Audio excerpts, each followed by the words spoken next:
Tolga Ural, isyankar rapçi ve Oğuzhan 2012. Hadi bastır kanka. Geceler üzerime geliyor sensiz.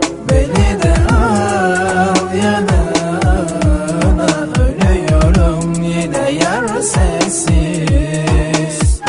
Güzel bir kız sevdim bu yaşımda, olmadı güldürmedi beni usta. Kalbim yine aşktan yana yasta, aşk dediğim duygularım hasta. Ölümüne seninim diye sözü vardı, beni benden eden gözleri vardı. Her bir sözü daha çok bağlardı ama o beni yarı yolda bıraktı. Geçtiğimiz yollar bize küskün, duygularım perişan ve de üzgün. Sen kırdın, sen yaraladın, üzdün, savurdun, attın, çıkmaza sürdün. Her gece acı benim, her günüm sitem, gündüzlerim gece olmuş dertler. Sevme dedin, canını çok yakarlar, affet seni dinlemedim annem. Yanıyor ciğerim, beni anlarsan, kıyamam bir kere bile ağlarsan. Tekrar bana gönlünü bağlarsan, beklerim ben seni gülüm her zaman. Erken ayrılık böyle bir şeymiş, giden değil de kalan severmiş. Ayrılık acısını çeken bilirmiş, zamanı aşklar harbi değişmiş. Unutma beni, kalayım aklımda, sen duruyorsun benim canımda. Sen aşkın ve de sevgin sabah akşam aklımın ucunda. Bizi çekemeyip de laf yapanlara, bizi ayırmak için uğraşanlara, yan yana kol kola yürüdük beraber, kapak ettik bizi kıskananlara. Çok uğraştım, çabaladım ama dostlar dedi aşk uğruna yanma.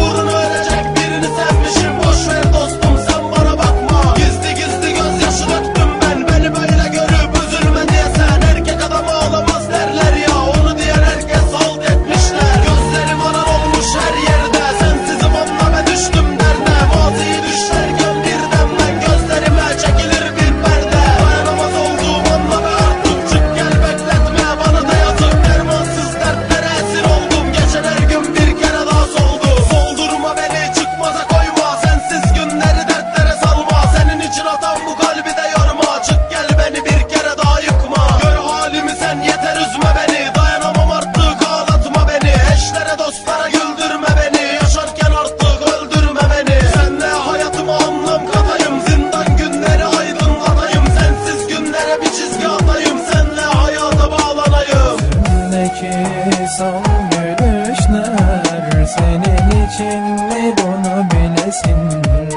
Adın sende kalsın